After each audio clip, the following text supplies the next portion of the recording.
Hi, welcome to this video. My name's Damien. I'm from the Mr. Wed Learner Success team.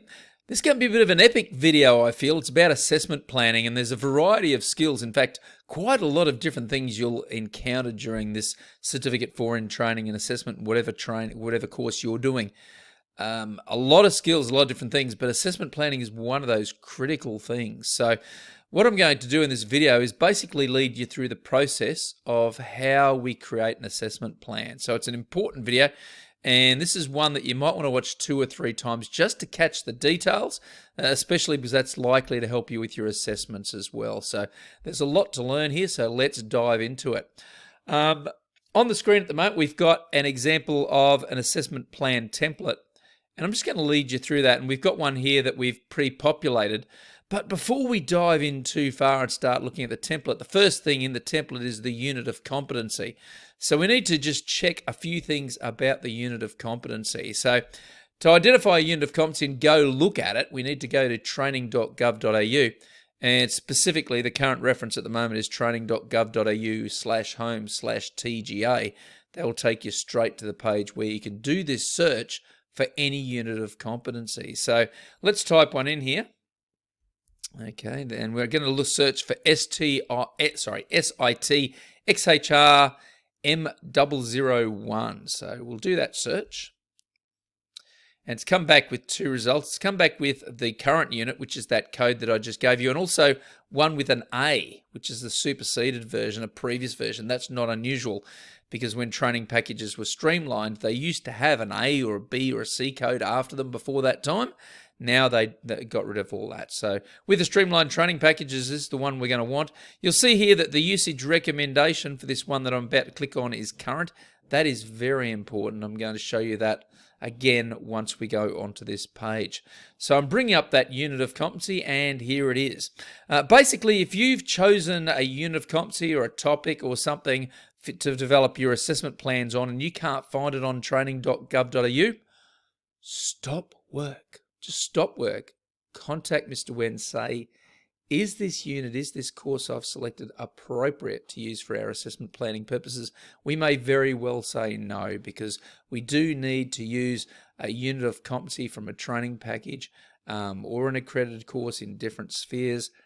Contact us if you don't have one that you can see right here on training.gov.au. If you can't see it there, contact us before you proceed, because it may be a bit of a waste of time heading your way if you continue forward. In this case here, we've got SITX HRM001, coach others in job skills. Now, here you'll see that the release status is current. It's really this one that's important, the release status. The usage recommendation may have changed, but if the release status still says current, that's okay. That's acceptable.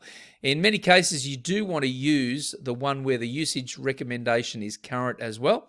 So if there's another unit that's more recent than the one that you've chosen for whatever reason, go to one that's got the double green. The double green current is good, but it needs to have release status current here, or else it's going to be no good when our assessors look at it, because you're developing content for a unit of competency that no one is using anymore.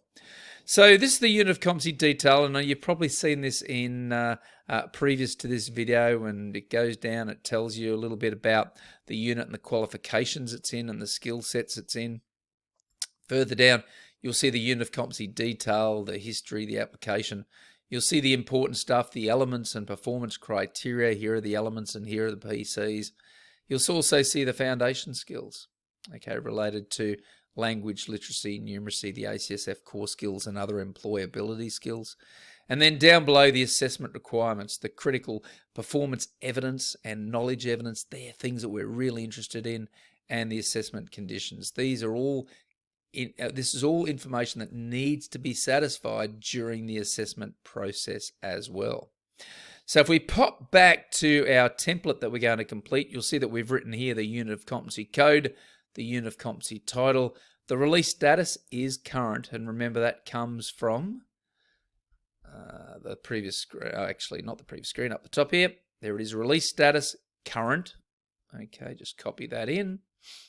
The release date, you can see that on here as well. So next to where the release status is current, down here it says the release date. So you can see that we've cleverly just copied that across, and then a link to the unit. And if you're not sure how to link to a unit, it's pretty simple.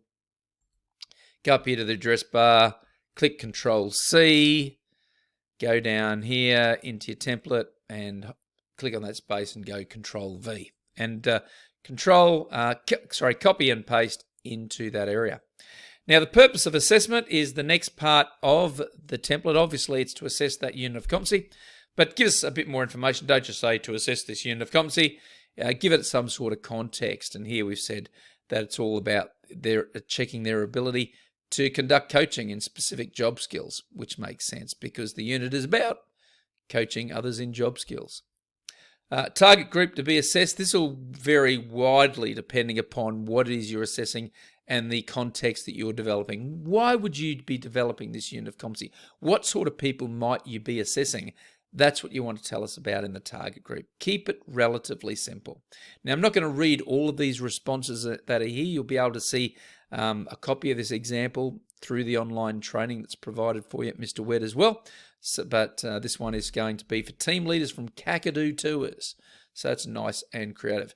The names of approved assessors. In this case, there's just the one. You might have more than one assessor who's likely to be assessing this unit of competency. That's fairly typical. Otherwise, just put the assessor's name. It might be your name. And if there's a position, you can put the position there as well. Okay. All right.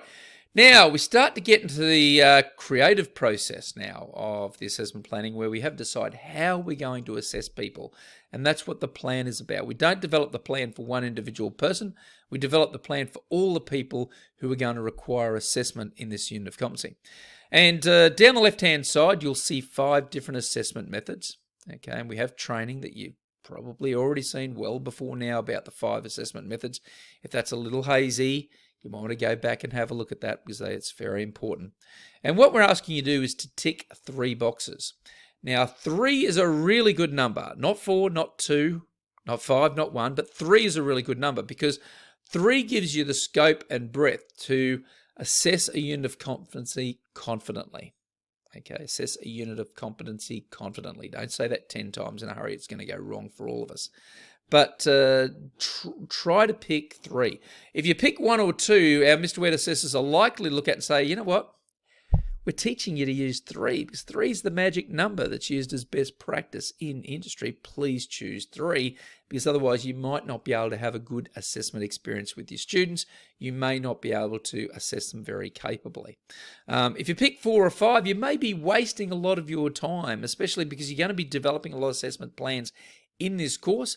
Pick 3 and look for the best 3 so you can assess everything that needs to be assessed. And what is it that needs to be assessed? Well, it's all those performance criteria. It's the performance evidence. It's the knowledge evidence. It's all the stuff that's in the unit of competency, all of those components. So looking at those components, think, what are the best ways to assess this unit? Just tick the boxes. Okay, they untick, they tick very easily. Just tick, or should say cross, the 3 boxes that you think are most appropriate, and then name the instruments. Give them a name. Okay, just give them a logical name. Now, it might even be that you call it the same name. If you get a questioning document and you call it questioning, that would be okay. But probably in practice, you're probably going to call it something a little bit more relevant. In this case here, written test. It gives you an idea of what the questioning document about is going to be a test that is written. And here's an observation checklist, which is logical, and a manager's third-party report is a typical name for third-party evidence as well, if it's coming from a manager. So they seem like logical solutions. And then there's this question that says, how could candidates support their claim for current competency using your selected assessment methods? And what we're really getting at here is if the candidate was an RPL applicant who already had experience in the industry, would you use these instruments? How might these instruments help? And you want to provide an answer in that. In this case here, what we've done here is we've taken the 3 existing instruments and we've been able to identify that all 3 might be good in an RPL situation. You may or may not draw that conclusion. You may only decide 1 or 2 of them might be helpful. That's fine. Just tell us about that. Down below is the assessment matrix. And what we've done is we've copied the 3 elements from the unit of competency. So if we just dive back into the unit of competency here, we will see that there are 3 elements. Number 1, prepare for on-the-job coaching. number 2, and number 3. We've copied these 3 across to the elements of competency here in the assessment matrix. You don't want to get creative and reword these here. That's really stretching things a bit far. Just take those elements and copy them across, because that's what you need to assess against with this unit when you're assessing this unit of competency. And then you look at the 3 assessment methods that you've chosen and you ask yourself, which assessment methods am I going to use for each of these 3 elements? Now, some people might think, well, let's just use the lot. That doesn't make sense. Doesn't make sense. Some of these elements are likely to be better customized for assessing with different types of methods. In this case here, we're assessing the first one with questioning and third party, second one with direct observation and third party, and the third one with direct observation and questioning. Okay, it is clever to use at least two assessment methods for each element. That's clever and mimics industry best practice. Okay, so look for 2, because then it gives you a variety of the way you're collecting the evidence, give you more confidence that you're actually making good decisions about whether or not your candidates have satisfied that element. However, please don't think that you need to donkey vote and put X's in all 3 columns. Okay, and of course, make sure that there's a perfect match between what you have here and the methods that you've chosen here and the methods you've chosen here. Each of these methods that you initially select must appear in this matrix somewhere, or they're not assessing anything, which would make no sense. And similarly, don't choose a method here that you haven't chosen at the top of the page. There needs to be a perfect match, okay, between what we see at the top of this page and what we see in the matrix. Okay, and for further reference, you develop a more detailed assessment matrix coming up soon if you haven't done that already, and this philosophy will need to be consistent with that as well. The approach you take here in the plan will need to match with the mapping. Have you identified any opportunities to integrate assessment activities? Here we've ticked yes, and we've given an explanation of how we're going to be integrating a couple of, in this case, integrating this unit of competency with another unit of competency, which is one way of answering this question. Alternatively, another way of approaching it is saying, how can we use a couple of these assessments together, okay, when we're assessing this unit of competency, a couple of the assessment instruments that we're developing here. Like we might decide to use the direct observation and the questioning document together somehow. We might ask the questioning questions in the middle of the direct observation, maybe when there's a bit of a break. That would be a perfectly acceptable answer as well. So look at how you might integrate the assessments and explain that there. Here we've got key personnel and responsibility. Who are the people who are going to be relevant to this assessment process?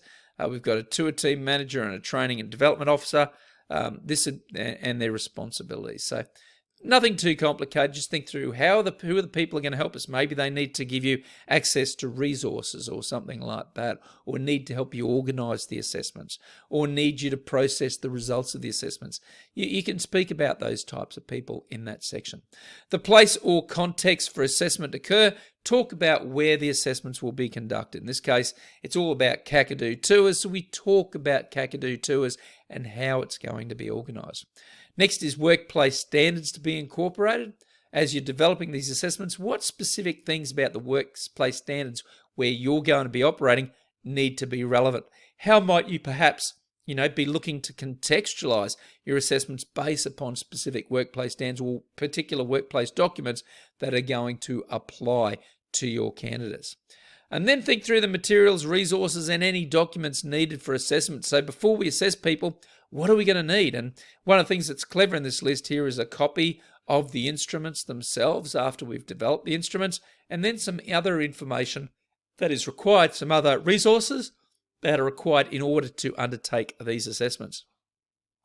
Special arrangements for assessment. Is there anything unusual? Think about it now rather than think about it when you get to the assessment and think, oh, wish I'd thought about that. So have a think and pop in 1 or 2 ideas. Then the timeline for assessment. How long and how often is it going to take to conduct these assessments? And then legal, organisational or ethical requirements. Okay, very important. And reporting arrangements for us after assessment. How are we going to report the assessment results? Okay, so lots of little questions that are prompting us to think in advance and think, when we assess these people, what are all the things we're going to need? What are all the things we're going to need? Let's make sure the process of assessment is all set up before we just dive in to start assessing somebody and realize we haven't got that equipment, and realize we haven't organized the printing of the assessments, and realize we haven't organized how we're going to record these things. Get it all organized, plan it in this assessment plan. Who's going to plan the assessment plan? And today's date. Write down the date that you've developed this assessment plan. It's really mind-blowing to me how many people forget to put the date on the assessment plan. It's very important. Date it. We need to know for currency purposes. So remember to do those two things. Now, at the end of the assessment plan here, there's a variety of questions we've asked. Now, sometimes these types of questions do find their way into the main template, but we've decided rather than putting them in template to give you a bit of guidance and to give you a bit of help in terms of what is the question, what are we trying to get you to think about. So question A, what information is available from the identified learner group or their workplace that would support contextualization of this assessment tool? This question isn't asking you how are you going to contextualize, it's asking what information is available that is relevant to contextualizing. So for example, there may be a lot of people at the workplace with special needs. They may use special language, they may use special templates, there may be things related to their location, or the fact that they're in multiple locations. It's going to affect the way you design this assessment plan and the decisions you make. So think about what are those things that are special about our candidates that might impact upon the way we contextualize our assessment plan and the instruments we're going to be developing. Put that information there. Then once you've got that information, you can say, well, how are we going to now contextualize the tool? Okay, so we've identified that we have these contextualization type issues.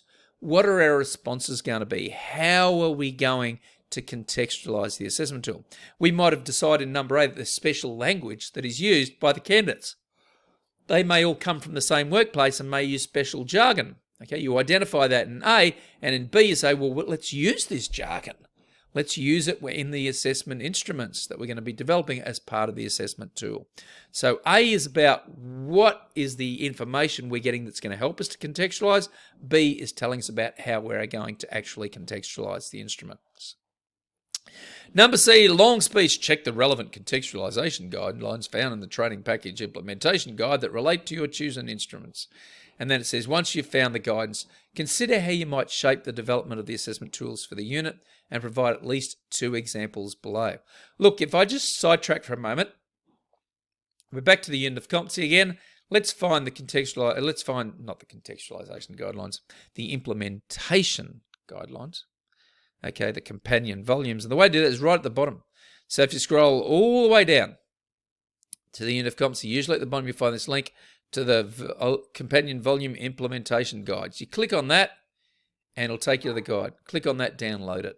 That easy. Okay, sometimes you'll see multiple documents there. Just pick the most recent implementation guide and you'll be in good shape. Back to our template, you put 2 answers there. So you look through the implementation guide, okay, the companion guide, and you look at it and you identify 2 items that you think might be relevant in the way that we're going to shape the assessment instruments and the way we're going to shape the tool. What are 2 of the things we need to consider we're being told about in the user guide information, and pop them there, number 1, number 2. Final question, what reasonable adjustments could be incorporated in your assessment? So, we've handled contextualization, which is looking at the needs of a big group of people, but you might want to give an example here what you might do to help a single person who has special needs. It could be that they have a disability of some type. It could be that they have a special geographic location. It could be that they have special language, literacy, or numeracy needs. Identify somebody who you think might be a good fit and might come up when you're assessing people using the assessment tool, and talk about that example there. Okay, this is the challenge that's faced, and this is the reasonable adjustment. This is how we're going to solve it. Okay, whether it's organizing the assessment instruments differently, whether it's one instrument or multiple instruments, or maybe the timing of when we do things, have a think about it, pop an answer in there. Okay, So we've covered the assessment plan. That takes us to the end of the assessment planning template. And what I wanted to finish off with here is just a few important tips to help you out. So these are things that are important to remember, because these are things where people often come unstuck when they're doing assessment plans with Mr. Webb. And if you get these things right, you're going to have a much better experience in doing your assessment plans. Firstly, make sure your selected unit is visible on tgatraining.gov.au. As I said at the outset, if you can't find the unit there, if you can't find it, contact us, because it needs to be there, okay? Otherwise, you may do all this work and have to do it again. You don't want that to happen. Second, make sure your selected unit has a release status of current. If it says anything else other than current, you may not be able to use that. You may not be able to use that unit of competency in your assessments at Mr. Webb, because that mimics real practice. You wouldn't be able to use it in a real RTO, so we're going to follow that lead as well. You need to choose a unit that has a release status of current. Thirdly, make sure you select 3 assessment methods, not 5, not 2, not 4, not 1. 3 is the magic number. Pick 3 assessment methods, and make sure there is that perfect match. We spoke about that earlier. Okay, that perfect match between what you see at the top of the page where you select your 3 assessment methods and what you put in those 3 columns, and the columns you use in the assessment matrix. And of course, those same methods need to match up with your full assessment mapping that you're going to be doing as part of your assessment tool development as well. And finally, make sure you provide detailed responses. Sometimes our students get a little bit lackadaisical, start putting in things like yes, no, not applicable, 2-word answers. Don't do that. Don't do that. Give us plenty of detail. Make sure that it reads like a story, and make sure that each section of the assessment plan stands alone and makes sense, and we can see how you're going to be developing the assessment plan in an effective way. And if you do all those things that's on the screen, well, you know what? You're going to be in great shape, because what's probably going to happen for you is that when you're finished your assessment plan, it's going to look like fireworks. Fireworks are going to be going off, and crackers and lasers, and it's going to be terrific. You're going to have created an assessment plan, which is a great starting point for developing your instruments and having mapping that works, and a great assessment tool that's going to provide a great experience for the people who are assessed with your assessment plan, and going to give you the skills and experience and show us what we need for you being Mr. Webb students to be fantastic in the workplace as well. I hope this video has been helpful for you. Thank you very much for watching, and good luck with your assessment plans. Good stuff.